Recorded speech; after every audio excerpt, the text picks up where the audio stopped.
Mateus, capítulo 17. 6 dias depois, 3 dos discípulos viram isso acontecer. Jesus levou Pedro, Tiago e João a um alto monte. Ali, sua aparência mudou diante deles. Um brilho intenso emanava de seu rosto. Suas roupas pareciam banhadas em luz. De repente, eles perceberam que Moisés e Elias estavam ali também, conversando com Jesus. Então Pedro interrompeu a conversa. Mestre, que grande momento! Que tal se eu construísse 3 memoriais aqui na montanha? Um para o Senhor, um para Moisés e um para Elias. Enquanto ele falava, uma nuvem brilhante os envolveu. E da nuvem ouviu-se uma voz. Este é o meu filho, marcado pelo meu amor e alegria da minha vida. Ouçam-no. Quando os discípulos ouviram a voz, caíram com o rosto em terra, amedrontados. Jesus, porém, tocou-os e disse: Não precisam ter medo. Eles abriram os olhos e olharam em volta. Somente Jesus estava com eles. Enquanto desciam a montanha, Jesus os fez prometer que guardariam o segredo. Não digam nada a ninguém sobre o que vocês viram, até que o Filho do Homem se levante dos mortos. Os discípulos fizeram uma pergunta. Por que os líderes religiosos dizem que Elias tem de vir primeiro? Jesus explicou. Elias vem para deixar tudo pronto. A verdade, porém, é que Elias já veio, mas eles não o reconheceram. Eles o desprezaram, assim como irão tratar o Filho do Homem. Foi aí que os discípulos entenderam que ele falava de João, o Batista. Ao sopé da montanha, uma multidão os aguardava. Enquanto se aproximavam, um homem saiu do meio do povo e ajoelhou-se implorando. Mestre, tem misericórdia do meu filho. Ele tem acessos de loucura e sofre terrivelmente com as convulsões. Às vezes cai no fogo, outras vezes no rio. Eu o trouxe aos teus discípulos, mas eles não puderam fazer nada. Jesus suspirou. Mas que geração! Vocês não conhecem Deus e são muito maus.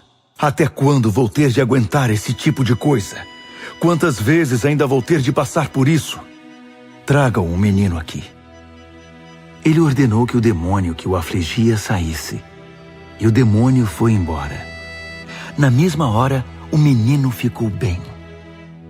Quando os discípulos ficaram a sós com Jesus, eles lhes perguntaram: Por que não podemos expulsá-lo? Porque vocês ainda não levam Deus a sério, foi a resposta. A verdade simples é que se vocês tivessem fé, pequena como uma semente de mostarda, poderiam dizer a esta montanha: saia daqui, e ela sairia. Não haveria nada que vocês não pudessem enfrentar. De volta a Galileia, Jesus declarou: O Filho do Homem está para ser traído por gente que não quer nada com Deus. Eles o matarão, mas 3 dias depois, ele aparecerá, vivo. Com isso, os discípulos ficaram muito aflitos. Quando chegaram a Cafarnaum, os cobradores de impostos perguntaram a Pedro: O mestre de vocês paga impostos? Pedro respondeu: Claro! Mas assim que chegaram em casa, Jesus o confrontou. Simão, o que você acha? Quando um rei decreta impostos, quem paga? Seus filhos ou seus súditos? Pedro respondeu: Seus súditos? Jesus continuou: Então os filhos estão isentos, certo? Mas para que não os preocupemos desnecessariamente, vá até o mar, lance o anzol e puxe o primeiro peixe que fisgar. Abra a boca do peixe e encontrará uma moeda. Entregue aos cobradores de impostos. Será o bastante para nós 2. Marcos, capítulo 9. Então ele foi para casa dizendo: Não é sonho. Alguns de vocês aqui verão tudo isso acontecer. O reino de Deus chegando com força total. 6 dias depois, 3 dos discípulos viram isso acontecer. Jesus levou Pedro, Tiago e João a um alto monte. Ali sua aparência mudou diante deles.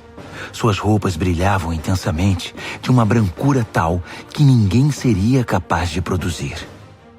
De repente, eles perceberam que Elias e Moisés estavam ali também, conversando com Jesus. Então Pedro interrompeu a conversa. Rabi, que grande momento! Que tal se construíssemos 3 memoriais na montanha? Um para o Senhor, um para Moisés e um para Elias. Ele falava sem pensar, apavorado e maravilhado com o que via.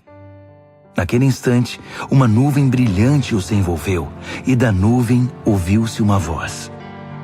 Este é meu filho, marcado pelo meu amor. Ouçam-no. No minuto seguinte, os discípulos olharam ao redor, esfregando os olhos. Não estavam vendo mais ninguém a não ser Jesus. Enquanto desciam a montanha, Jesus os fez prometer que guardariam segredo. Não digam nada a ninguém sobre o que viram, até que o Filho do Homem levante-se dos mortos. Mas eles ficaram imaginando o que significaria levantar-se dos mortos. Eles fizeram uma pergunta. Por que os líderes religiosos dizem que Elias tem de vir primeiro? Jesus explicou. Elias vem para deixar tudo pronto. A verdade, porém, é que Elias já veio, mas eles não o reconheceram. Eles o desprezaram, assim como irão tratar o Filho do Homem. De acordo com as Escrituras, ele sofrerá terrivelmente. Será torturado e tratado com desprezo. Quando desceram a montanha para se reunir aos outros discípulos, viram-se rodeados por uma multidão imensa que debatia com os líderes religiosos.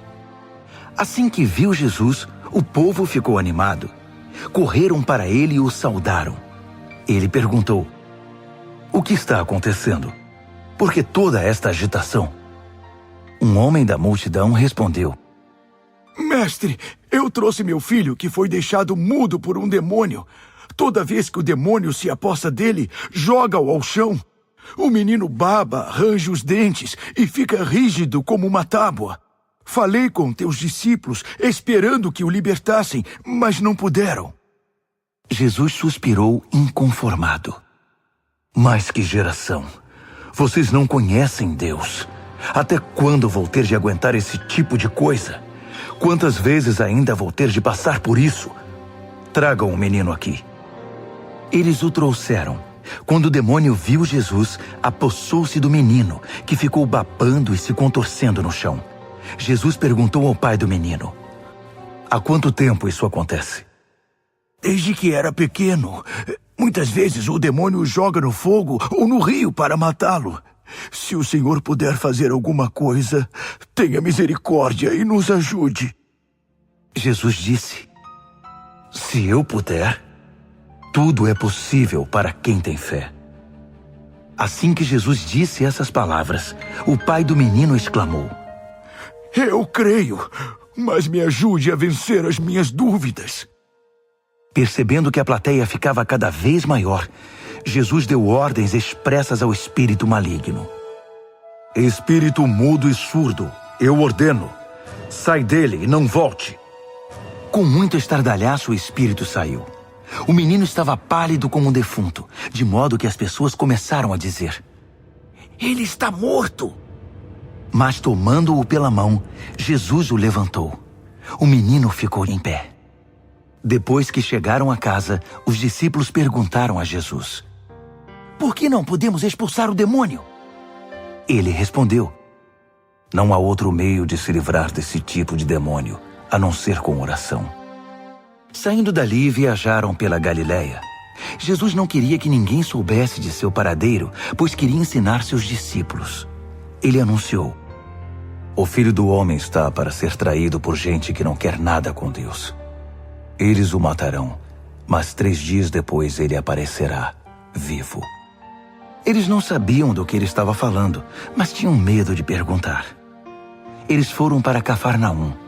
Já em casa, ele perguntou: O que vocês discutiam pelo caminho? O silêncio foi constrangedor, porque eles estavam discutindo sobre quem deles era o maior. Ele se assentou, chamou os 12 e disse: Saibam que quem quiser ser o primeiro ficará por último e será servo de todos. Ele pôs uma criança no meio da sala e, pegando-a nos braços, disse: Quem recebe uma dessas crianças como eu estou fazendo, recebe-me também. Mais que isso, recebe o próprio Deus que me enviou. Então João disse a Jesus: Mestre, vimos um homem usando teu nome para expulsar demônios e o impedimos, porque ele não é do nosso grupo. Jesus reprovou-os: Não o impeçam. Ninguém pode usar meu nome para fazer algo bom e poderoso e no momento seguinte afastar-se de mim. Se ele não é inimigo, é aliado. Qualquer um que lhes der um copo d'água em meu nome está do nosso lado, e Deus levará isso em conta. Mas quem prejudicar esses que são como crianças, intimidando-os ou tirando proveito da simplicidade deles, logo irá desejar nunca ter feito isso. Seria melhor jogar-se no meio do mar com uma pedra amarrada ao pescoço. Se sua mão ou seu pé os atrapalha na caminhada com Deus, é melhor cortá-los e jogá-los fora. É preferível viver mutilado ou aleijado do que ter 2 mãos e 2 pés que o levem para a fornalha de fogo eterno. Se seu olho desvia sua atenção de Deus, arranque-o e jogue-o fora.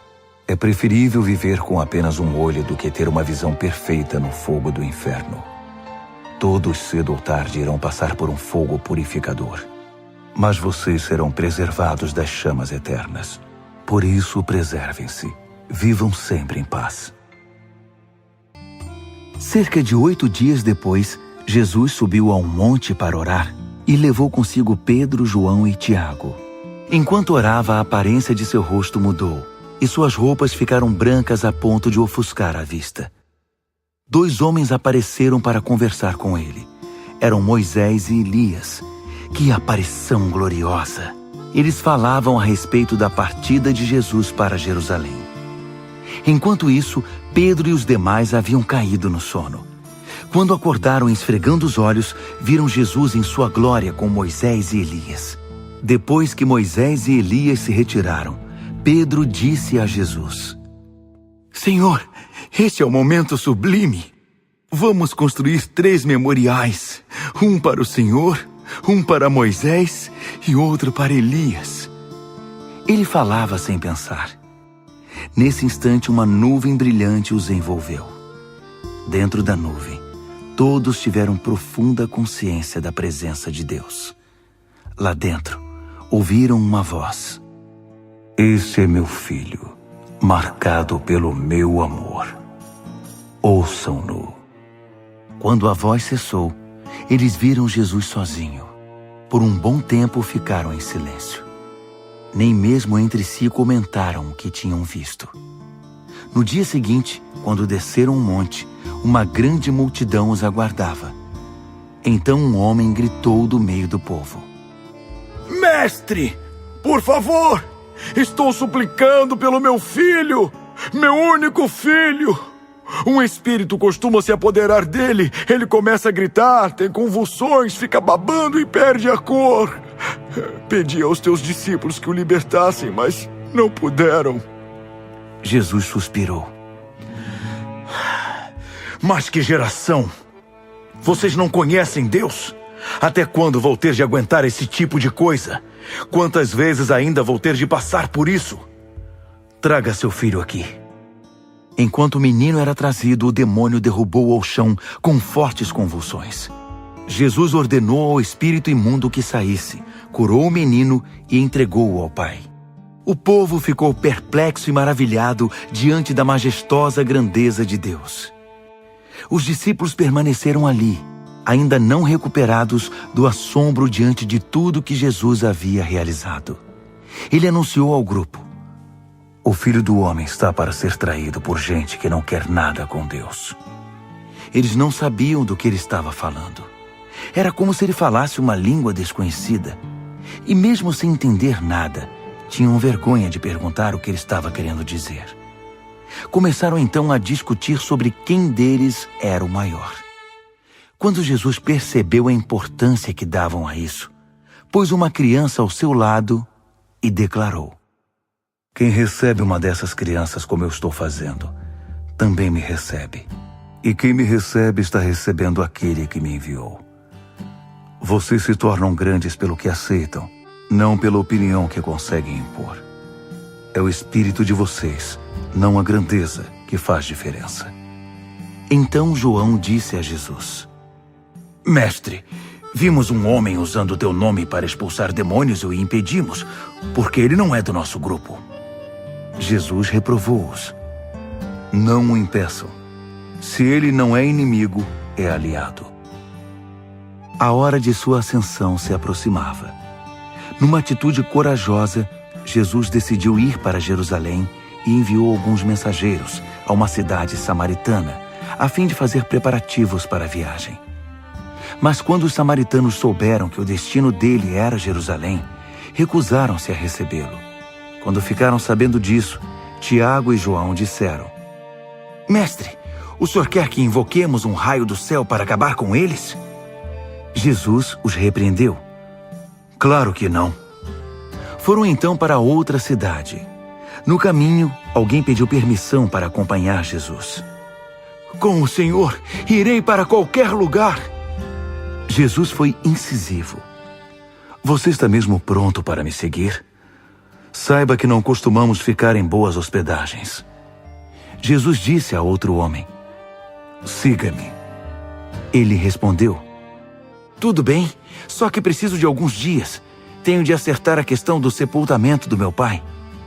Jesus afirmou: as coisas mais importantes primeiro. A prioridade é a vida, não a morte. A vida é urgente. Anuncie o reino de Deus.